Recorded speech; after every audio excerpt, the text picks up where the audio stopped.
So the Mazda, where I done the carbon cleaning on, is put back together, but it is not 100%, and let me tell you why. You can see this one, this is a retainer spring clip or something like that. It is broken here. Unfortunately, I couldn't get only this part, but the whole bracket, or let me know if you know what's this called, and maybe I can get it in the future, but this time I couldn't get it, so it will be delivered tomorrow.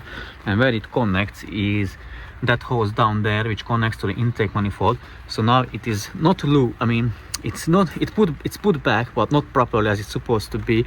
So I just put it back so that I can move the car and park the other one here. And also, if you can see, the belt is missing, the drive belt or auxiliary belt is missing. I changed the pulley on this one and on the tensioner as well, but because of the rain I didn't want to lie underneath the car and the water falling and dripping on me, so I'll put that back later anyways. And I still need to get the DPF done, fixed, and explain you as well like what to look for, how to do it.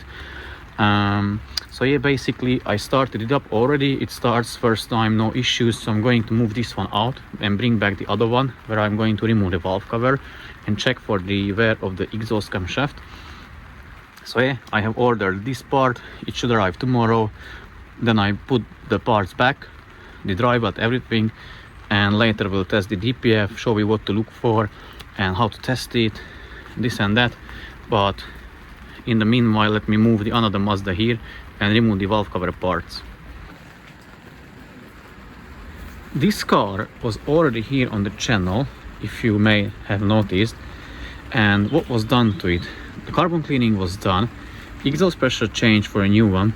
And what the issue is with this one still is that it comes back as a P0101 fault code for the MAF sensor, which is not the issue because the owner has already changed it before he came to me even. So what I suspect is, like, obviously the carbon cleaning was needed because it was full of carbon. It is an airflow issue, the P0101 fault code, so that helped. But the code comes back when he drives around 60-70 miles an hour and lets his foot off of the gas pedal or brakes. Then it comes back on and reduce power, limp mode, this and that. So I suspect the worn exhaust camshaft, because the injector washers are the injectors are leaking because the washers, and or also not worn but soft hydraulic lash adjusters or tappets, whichever you call them. So let me show you the valve cover. As you can see, it is full wet, so that means it is leaking. So in this video I'm going to remove the valve cover. Unfortunately, it is not going to be a full in-depth tutorial how to remove it. I have already one or maybe more on it on my channel, so feel free to look at it if you don't want to know how to remove it. So I'm going to just remove it real quick off the camera because it is nasty weather outside. I had to set up the tent, the gazebo, and it's getting dark now, and so I want to be quick, and so I can consult with the owner as well, like what I found out. I already have the camshaft ordered, so it's with me, every part, whatever will be needed, I already have it with me. So once I confirmed the issue, I can swap the parts, put the car back together, test it, and then return it to the owner. So without further ado, let me remove the valve cover and I'll be back after how it is looking like underneath the valve cover. Okay, what I have noticed during the removal, I removed the injector nuts, these ones, and they were too tight. Probably it was tightened down with the own procedure, because if you do it correctly with the new one and you replace the injector washers, basically what you will having end up is the left one will be very loose, so you can undo it by hand, and this one will be like tight but not too tight, and both sides were like quite tight. I undone it with the Milwaukee. So yeah, I'm further removing now the parts. I'll show you how I'm removing the injectors, if they are coming up easily or difficult, and then from there I'll roughly know what's the situation down below the valve cover. The injector washers should come off relatively easily with just the help of a pry bar. If they don't come off easily, then there is a problem. So let me try it.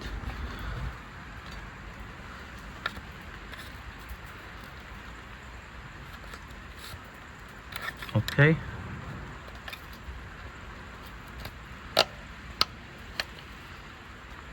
It's not coming off, the second one.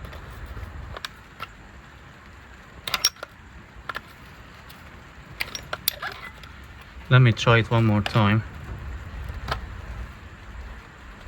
No, I won't force it. So 1 out of 4 is not coming out easily.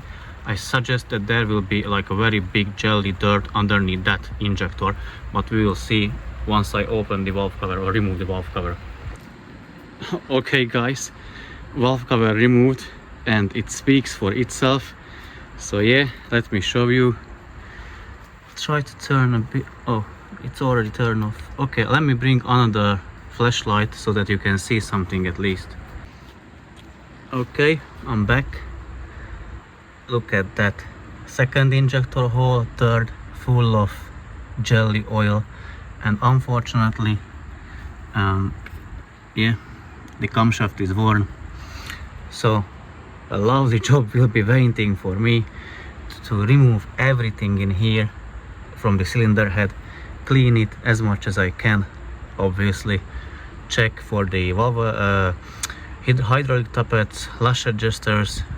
It is the same thing, so check them and then obviously let the owner know what I just found out. But yeah, it's not nice to see, quite disappointing to be honest, and it is a 2015 model.